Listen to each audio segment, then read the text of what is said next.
बाबा मोगैम्बो के चेले जब भी कुछ कांड करके आते थे, बाबा कहते थे मोगैम्बो खुश हुआ।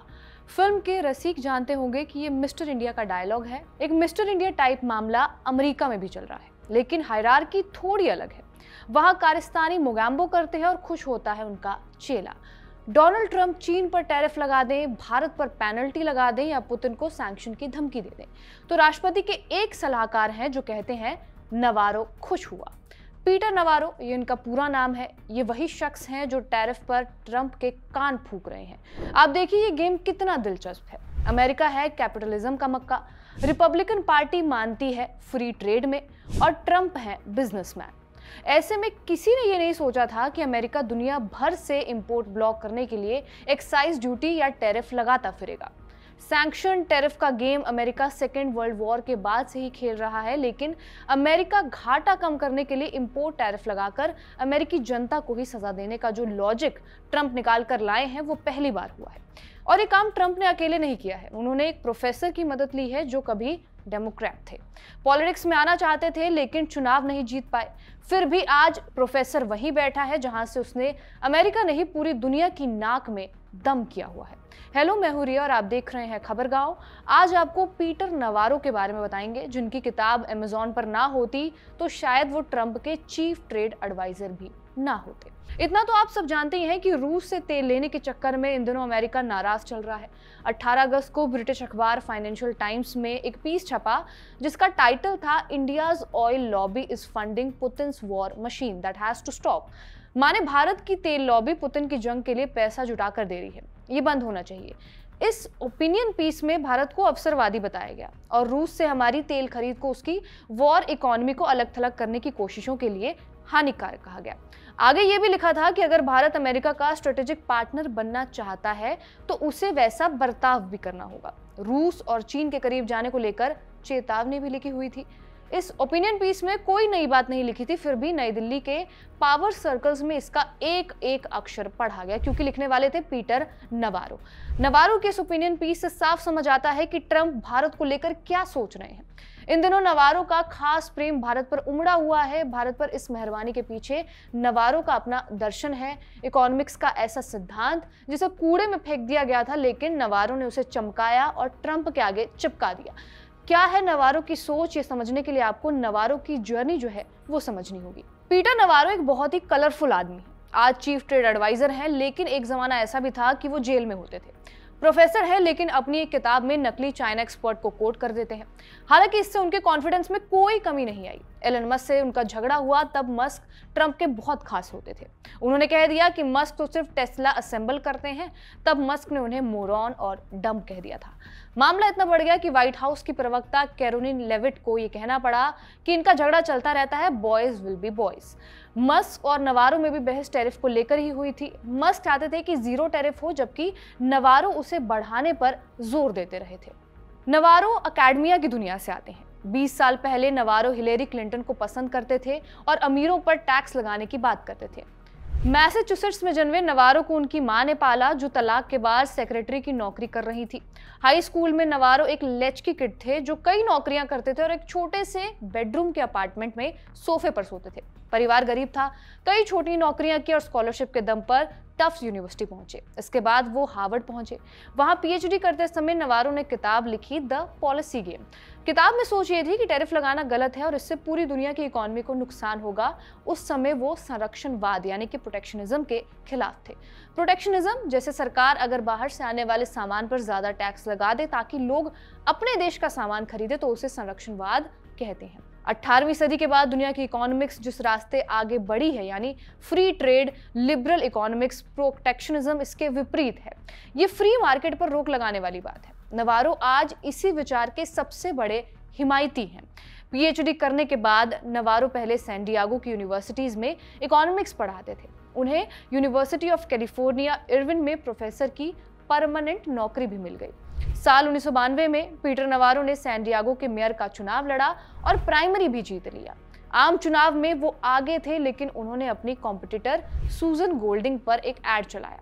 इस एड में उनके पहले पति के गलत कामों का जिक्र था। जब आखिरी डिबेट हुई तब गोल्डिंग ने रोकर अपना दुख जताया, जबकि उस समय नवारो हंस रहे थे। माना जाता है कि इसी एक वजह से नवारो मेयर का चुनाव हार गए। मेयर चुनाव हारने के बाद नवारो ने 1993 में सिटी काउंसिल और 1994 में काउंटी बोर्ड के लिए भी चुनाव लड़ा, लेकिन दोनों बार हार गए। कुल मिलाकर पॉलिटिक्स में उनका सिक्का चल नहीं पाया। पॉलिटिशियन नहीं बन पाए तो पीटर ने इन्वेस्टमेंट से जुड़ी किताबें लिखना शुरू कर दिया, जैसे if it's raining in Brazil by Starbucks, जिसमें उन्होंने बताया कि किस तरह से आप न्यूज़ देखकर पैसा कमा सकते हैं। इसके बाद आया साल 2006। तब पीटर ने चीन के खिलाफ किताबें लिखना और डॉक्यूमेंट्रीज बनाना शुरू किया। पीटर का मानना था कि चीन झूठ बोलता है, नियम तोड़ता है, सस्ते मजदूरों से फैक्ट्री चलाता है और करेंसी से कुछ झोलमोल करता है। इसी दौरान कैलिफोर्निया में चीनी इन्वेस्टर्स और स्टूडेंट्स की संख्या भी बढ़ रही थी, खासकर यूनिवर्सिटी ऑफ कैलिफोर्निया में ही। और इसी वजह से यूसीआई को मजाक में लोग यूनिवर्सिटी ऑफ चाइनीज इमिग्रेंट्स भी कहने लगे थे। क्या नवारो पूरी तरह गलत थे उस समय? ज्यादातर इकोनॉमिस्ट मानते थे कि चीन गलत करता है, लेकिन नवारो की सोच बहुत कट्टर थी, इसलिए उन्हें फ्रिंज इकोनॉमिस्ट के तौर पर देखा जाता है, जो पूरे अलग खड़े हुए नजर आते हैं। अब ये जानना खास है कि नवारो का ट्रंप से रिश्ता कैसे बना। बात 2016 की है। ट्रंप ने अपने दामाद जेरेड कुशनर से चीन पर रिसर्च करने को कहा। कुशनर को अमेज़न पर नवारो की किताब डेथ बाय चाइना मिली। इसके बाद ही नवारो ट्रंप की कैंपेन टीम में सलाहकार बन गए। ट्रंप के पहले कार्यकाल में नवारो ने office of trade and manufacturing policy के डायरेक्टर के तौर पर काम किया और उन्होंने चीन के खिलाफ चीनी सामानों पर भारी टैरिफ लगाए और ट्रेड में हो रहे घाटे को कम करने की रणनीतियां बनाई। वो United states fair and reciprocal tariff act के समर्थक थे, जो राष्ट्रपति को विदेशी देशों पर टैरिफ लगाने का अधिकार देता है। हालांकि ये बिल पास नहीं हो पाया था। नवारो ने चीनी छात्रों को अमेरिका में पढ़ाई करने पर भी पाबंदी की वकालत की। इसे उन्होंने राष्ट्रीय सुरक्षा का मुद्दा बताया। नवारो का पहला कार्यकाल ही इंटरनल क्लैशेस से भरा रहा। वो अक्सर अधिकारियों से भिड़ते रहते थे, खासकर ट्रेजरी सेक्रेटरी स्टीवन न्यूचिन से। दोनों के बीच मतभेद अमेरिका की आर्थिक रणनीति को लेकर ही होते थे और सबसे बड़ा हंगामा हुआ मई 2018 में, जब दोनों बीजिंग में चीनी सरकार की इमारत के लॉन पर ट्रेड डील के दौरान जोर जोर से चिल्ला चिल्लाकर बहस करने लगे। इस घटना की खबरें फैल गई। नवारो को लगता था कि नुचिन उनकी राय को नजरअंदाज कर रहे हैं और अमेरिका के सख्त ट्रेड रुख को कमजोर कर रहे हैं। नवारो चाहते थे कि अमेरिका चीन के साथ सख्ती से पेश आए, जबकि नुचिन थोड़ा नरम रुख पसंद करना चाहते थे। अब उन्होंने ट्रूडो के लिए भी आपत्तिजनक चीजें कही हैं। नवारो ने कलीग से लेकर बाकी देशों के प्रधानमंत्रियों तक को भी नहीं छोड़ा। उन्होंने कनाडा के प्रधानमंत्री जस्टिन ट्रूडो के खिलाफ भी टिप्पणी की। ये तब हुआ था जब कनाडा ने अमेरिका के टैरिफ लगाने के जवाब में अपने जवाबी टैरिफ की घोषणा की। नवारो ने तब गुस्से में कहा, जो विदेशी नेता ट्रंप के साथ बेईमानी से डील करते हैं और फिर पीठ में छुरा घोंपने की कोशिश करते हैं, उनके लिए नर्क में खास जगह है। ये बयान सीधे तौर पर ट्रूडो के लिए था, क्योंकि कनाडा ने अमेरिका के साथ हुए G7 के बाद सख्त रुख अपनाया था। कई देशों ने इस बयान की निंदा की। हालांकि बाद में नवारो को इस बयान के लिए माफी भी मांगनी पड़ी थी।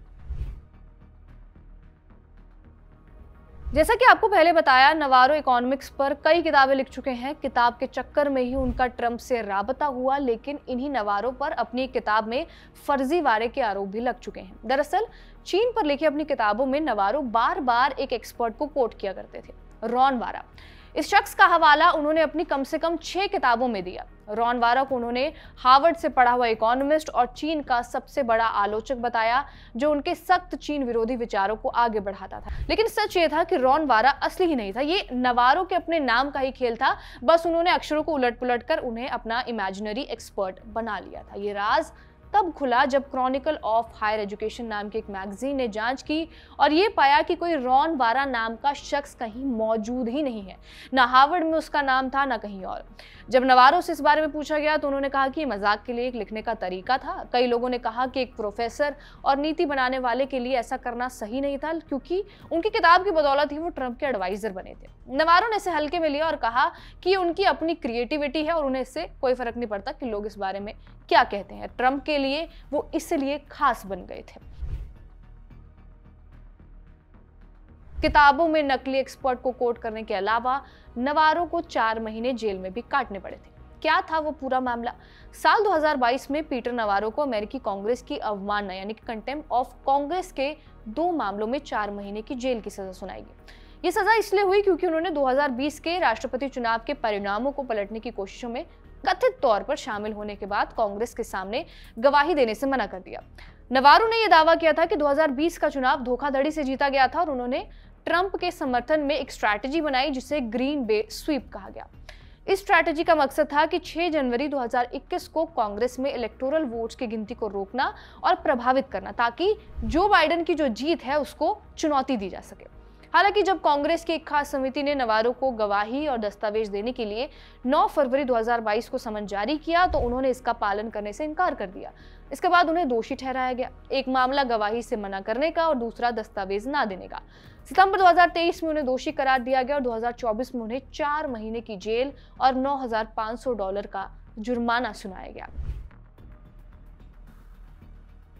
मस्क के साथ भी उनकी ठीक ठाक नहीं बैठती थी, उनके साथ झगड़े होते थे और अप्रैल के महीने में ही पीटर नवारो और एलन मस्क, जो ट्रंप के करीबी सलाहकार थे, उनके बीच तीखी बहस हुई।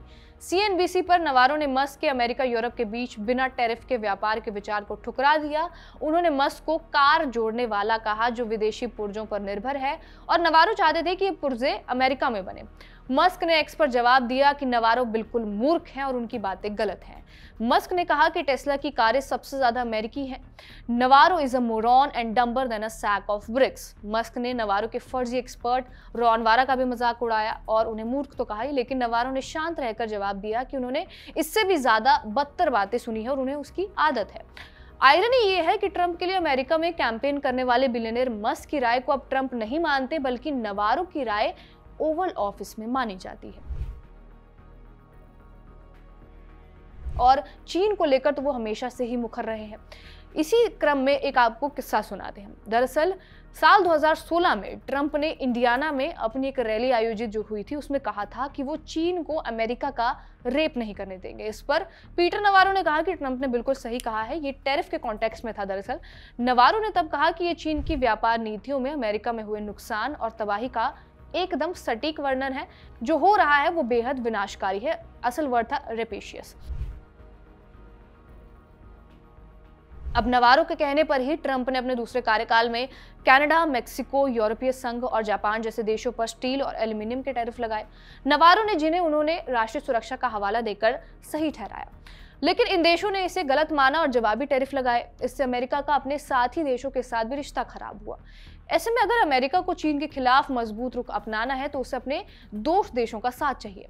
नवारो की नीतियों ने इन दोस्तों को नाराज कर दिया और नवारो के सपोर्टर्स उन्हें अमेरिकी बिजनेस की रक्षा करने वाला देशभक्त मानते हैं, जबकि आलोचक उन्हें एक रेडिकल थिंकर के तौर पर देखते हैं जो वर्ल्ड ट्रेड को लगातार नुकसान पहुंचा रहे हैं, लगातार टैरिफ लगवा रहे हैं ट्रंप के बदौलत। अब अंत में आपको नवारो की फिलॉसफी के बारे में बताते हैं। वो जो बातें कर रहे हैं, क्यों कर रहे हैं और इसके पीछे उनकी सोच, उनका माइंडसेट क्या है। पीटर नवारो के विचारों को एक लाइन में कोट किया जाए तो उनका एक कथन है, रिकार्डो इज डेड। रिकार्डो मर चुका है। डेविड रिकार्डो 1800 में एक इकोनॉमिस्ट थे जिन्होंने कहा था कि फ्री ट्रेड हमेशा फायदेमंद होता है।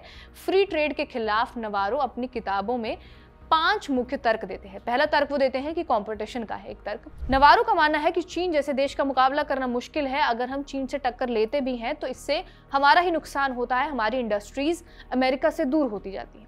दूसरा तर्क है निष्पक्षता का, मतलब अगर दूसरे देश धोखा देते हैं, अपने अलग अलग नियम बनाते हैं तो ये फ्री ट्रेड नहीं है, इससे अमेरिका की ही इकोनॉमी को नुकसान पहुंचता है। तीसरा तर्क है व्यापार घाटे का, कि अमेरिका दूसरे देशों से ज्यादा सामान खरीदता है जितना वो बेचता है। इससे व्यापार घाटा होता है जो अमेरिका की इकोनॉमी को ऑब्वियसली कमजोर कर सकता है। जवाबी कार्रवाई का भी तर्क उन्होंने दिया। उन्होंने कहा कि अगर कोई देश गलत व्यापार करता है तो अमेरिका को जवाबी कदम उठाने का पूरा हक है, जैसे कि टैरिफ लगाना। ऐसा करने वाले असल में ही सच्चे फ्री ट्रेड के हिमायती हैं। आखिरी तर्क है राष्ट्रीय सुरक्षा का। कई बार हमें अपनी इंडस्ट्री को बचाना पड़ता है ताकि देश सुरक्षित रहे। ये शब्द हैं पीटर नवारो के। नवारो की माने तो आजकल फ्री ट्रेड होता ही नहीं है। ट्रेड के साथ होती है जासूसी, चीटिंग, टेक्नोलॉजी की चोरी और करेंसी को लेकर गड़बड़। नवारो की पॉलिसी सिंपल है, जैसे कुत्ते ऐसा। अगर कोई देश संरक्षणवाद करता है तो हमें भी जवाबी टैरिफ लगाने का हक है और राष्ट्रीय सुरक्षा के लिए अमेरिका को भी संरक्षणवाद अपनाना होगा। चीन जैसे देशों से अगर हमें आगे बढ़ना है तो हमें चीन के साथ फ्री ट्रेड बंद करना होगा, क्योंकि इससे अमेरिका को नुकसान होगा और इसी फ्री ट्रेड की वजह से ही अमेरिका घाटे में रहा है। उनमें और ट्रंप में कई समानताएं। दोनों को लगता है कि अमेरिका को बाकी देशों ने लूट लिया है, दोनों को लगता है कि अमेरिका को अपनी इंडस्ट्रीज वापस अपने देश में लाने की जरूरत है। नवारो ट्रंप के लिए जेल तक चले गए, यानी उनकी वफादारी ट्रंप को लेकर पूरी है। पहले नवारो डेमोक्रेट थे, हिलेरी क्लिंटन को पसंद करते थे। ट्रंप भी पहले डेमोक्रेट थे, लेकिन अब दोनों रिपब्लिकन बनकर मेक अमेरिका ग्रेट अगेन यानी कि मागा के विचार को आगे बढ़ाने में लगे हुए हैं। दोनों को विवादों से कोई फर्क नहीं पड़ता। नवारो ने नकली एक्सपर्ट बनाया, फिर भी वो ट्रंप के साथ ओवल ऑफिस में चमक रहे हैं। जब नवारो को 4 महीने की जेल हुई तो सोचिए जेल से रिहा होते ही नवारो ने पहला काम क्या किया होगा। नवारो सीधे रिपब्लिकन नेशनल कन्वेंशन गए और वहां उन्होंने ट्रंप के समर्थन में भाषण दे डाला। यही कारण है कि नवारो ट्रंप के सबसे इन्फ्लुएंशियल सलाहकारों में से एक हैं और नवारो के होते हुए ट्रंप की टैरिफ पॉलिसी बदलने के आसार अभी फिलहाल नजर नहीं आते हैं, क्योंकि ये विचार एक सनक पर बेस्ड नहीं है। ये उस इकोनॉमिक दर्शन का नतीजा है जिसे नवारो ने पिछले 3 दशकों से गढ़ा हुआ है अपने दिमाग में। आपका इस वीडियो के ऊपर क्या कुछ कहना है हमें कमेंट करके जरूर बताएं। कैमरे के पीछे इरशाद, मेरा नाम है रिया। धन्यवाद।